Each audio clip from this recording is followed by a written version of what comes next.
नमस्कार दोस्तों, आप सभी दोस्तों को हमारे इस YouTube चैनल में स्वागत है। दोस्तों, अभी तक जितनी शिव महापुराण की कथा हुई उस कथा में आज तक यह बात नहीं निकली जो आज आप लोगों के बीच में इस भोपाल नरेला विधान सभा में जो कथा चल रही है इसमें यह कहना चाह रहे हैं। बड़ा ध्यान लगाकर सुनना आप। अगर 5 महीने तक, 6 महीने तक, 3 महीने तक, 2 महीने तक, 15 दिन, 20 दिन, 1 महीना, 1 साल, 2 साल, आसाल, 4 साल अगर आपने शंकर भगवान को जल चढ़ाया है तो शिव महापुराण की कथा यहाँ तक कहती है कि आपके घर में अगर कोई व्यक्ति बहुत दयनीय स्थिति में पड़ा हुआ है, हॉस्पिटल में पड़ा हुआ है, कोई तकलीफ में पड़ा हुआ, कोई कष्ट में पड़ा हुआ, तो आप जब भगवान शिव को जल समर्पित करो तो बाबा से यह विनती करक भी जल समर्पित कर सकते हो कि मेरे परिवार का एक व्यक्ति उसका इस साथ में यह हो गया और वह हॉस्पिटल में पड़ा, उसका नाम यह है, गोत्र यह है। बाबा, हमने जो तप साधना करी है, हमने जो इतने महीने तक आपको जल समर्पित करा है, हमने जो बेलपत्र समर्पित करी है, मेरे बाबा आज स्वीकार करना। और जो हॉस्पिटल में पड़ा है, जो कर्जे में लदालूम पड़ा है, जो तकलीफ भोग रहा है, ऐसी कृपा करना बाबा कि मेरे 2 महीने जो मैंने जल चढ़ाया है, उस चढ़ाए गए जल का पुण्य मैं उसके खाते में देती हूँ और उसको ठीक कर देना। यह पुण्य का भाग, यह पुण्य का संगीत भाग आप अपना पुण्य भी किसी जीव के कल्याण हेतु दे सकते। अब किसी ने एक बार यह कथा सुनी और कथा सुनकर कहा, महाराज जी, आपकी शंकर जी पर चढ़े हुए जल का पुण्य भी हम किसी को दे सकते हैं क्या? शंकर जी को चढ़े हुए जल का पुण्य क्या किसी को दिया जा सकता है? क्यों नहीं दे सकते? क्यों प्रदान नहीं कर संगीत सकते? एक पूर्णता अपने भीतर एक एक विचार फिर करिएगा। बड़े बड़े सावधानी की कथा है। आप लोग सोचो कि यह कथा यहाँ से सुनी, यहाँ से निकाल दी, बची को चती कपड़े में झटक दी। यह कथा अगर सुनने के लिए आए हो तो थोड़ा दिल लगाकर सुनना, मन लगाकर सुनना। हो सकता है एलईडी यहाँ थोड़ी बंद चालू हो, मना नहीं है, पर माइक की व्यवस्था आपके पास में है तो दिल लगाकर सुनो। जहां मौका मिल जाए वहां बैठकर अपना चित्त लगाकर सुनना, क्योंकि 3 घंटे में से केवल 2.5 घंटा आपको प्राप्त होता है। बाकी का पूरा समय आप लोग यहाँ सुबह 6 बजे से रात को 3 बजे से 4 बजे से इस कथा का इंतजार करते हो। शायद दुनिया की पहली कथा होती है शिव महापुराण की कथा, जिसको लोग रात को 4-4 बजे से 3-3 बजे से जगह संभाल कर बैठकर कथा सुनते हैं। तपती हुई धूप, भयंकर गर्मी, 2 किलोमीटर दूर तक पैदल चलकर आना और बैठने के लिए इतना 8-8, 9-9 पंडाल लगाए। घर पर 9-9 पंडाल भी फुल है। उन पंडालों में जगह नहीं। धूप में छाता पकड़ना, चादर पकड़ना, साड़ी पकड़ना और उसको पकड़कर बैठे रहना तपती हुई धूप में, जहां तहां बैठकर कथा सुनना। यह दुनिया की पहली कथा है जिसको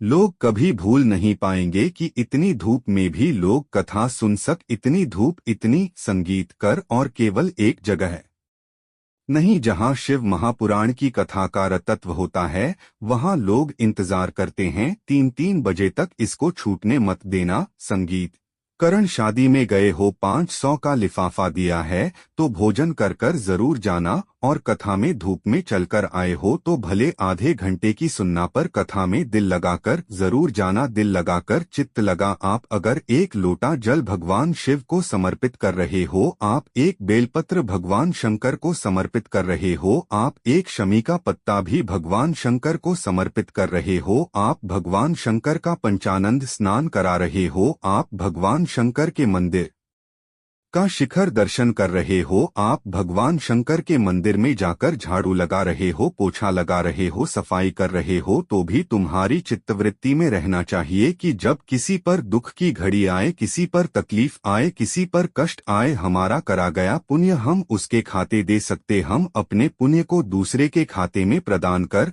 संगीत सकते। बेलपत्र जरा ध्यान देना। संगीत आओ, यह बेलपत्र जो होता है संगीत, इस बेलपत्र पर कभी कभी आपने देखा होगा कि कई लोग बीच वाले पत्ते पर चंदन लगा देते हैं। यह जो बीच का पत्ता होता है, इस पर लोग चंदन लगा देते। शिव महापुराण की कथा कहती है, अगर भूलवश भी अनायास आपके पास बेलपत्र भी नहीं है, शिवजी का चढ़ा हुआ बेलपत्र भी अगर आपने उठा लिया और उठाकर उस बीच वाले पत्ते पर एक चावल का दाना रखकर भी आप भगवान भोलेनाथ को समर्पित कर रहे हो, तो यह समझ लेना कि तुमने महीना, 2 महीना, 4 महीना, 6 महीना, 8 महीने में, हम तो हमेशा कहते आए हैं, आज फिर कह रहे हैं, 1 महीना पूरा हो जाए जल चढ़ाते, 2 महीना पूरा हो जाए जल चढ़ाते, 3 महीना पूरा हो जाए, 4 महीने पूरे हो गए, 6 महीने पूरे हो गए, या आपका साल भर पूरा हो गया, प्रयास करा करो।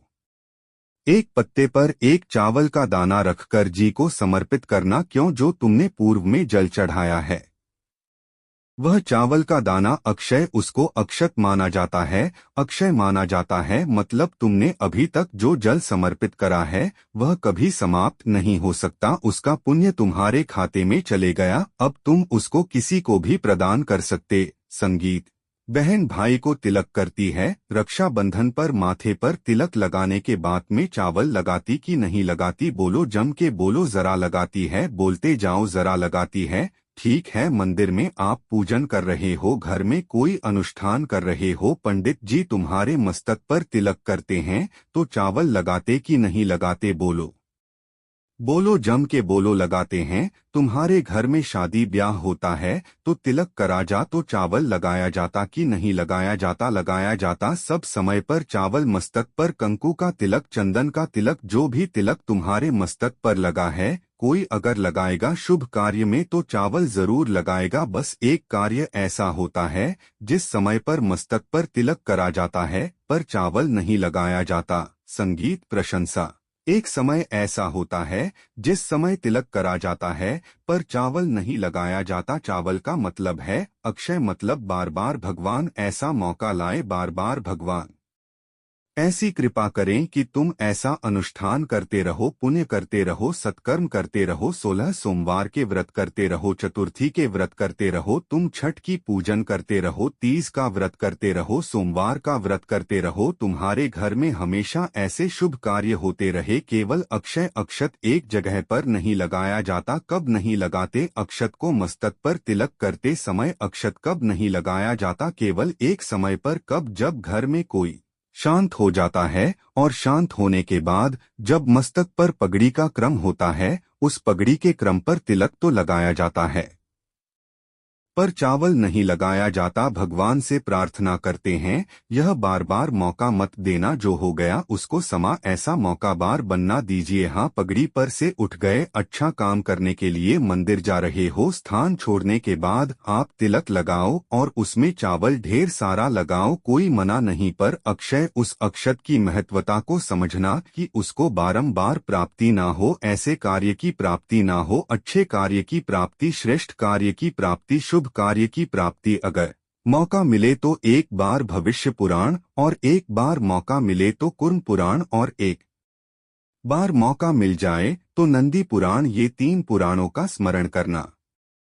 इसमें आपको अक्षत की महत्वता प्राप्त हो। भविष्य पुराण, कुर्म पुराण और नंदी पुराण, इन 3 पुराणों में आपको अक्षत की महत्वता प्राप्त होगी कि चावल की महत्वता क्या है। एक चावल का दाना जब अशोक सुंदरी वाली जगह पर चढ़ाया जाता है, एक चावल का दाना अशोक सुंदर वाली जगह पर चढ़ाया जाता है। हम माताओं से हमेशा कहते हुए आए हैं, आज फिर निवेदन करेंगे, जिस माता के गर्भाशय में गांठ हो गई हो, जिस माता के गर्भाशय में गठन पड़ गई, अक्षत एक चावल का दाना गर्भाशय में गांठ हो गई, डॉक्टर को दिखाया, गर्भाशय में बच्चा दानी के अंतर्गत गांठ पड़ गई, गर्भाशय में गांठ पड़ गई, बड़ी तकलीफ की जिंदगी जी रही है, डॉक्टर कह रहा है ऑपरेशन करवाओ, डॉक्टर कह रहा है ऑपरेशन करवाना पड़ेगा। एक बार मेरे भोलेनाथ पर जल चढ़ाना प्रारंभ करो। एक चावल का दाना अशोक सुंदरी के, अशोक सुंदरी की जगह मालूम है ना सबको? अरे बोलो, अशोक सुंदरी जैसे यह शिवलिंग, यह जलाधारी गोल माता पार्वती जी का हस्त कमल, यहाँ से जो जल बहता है,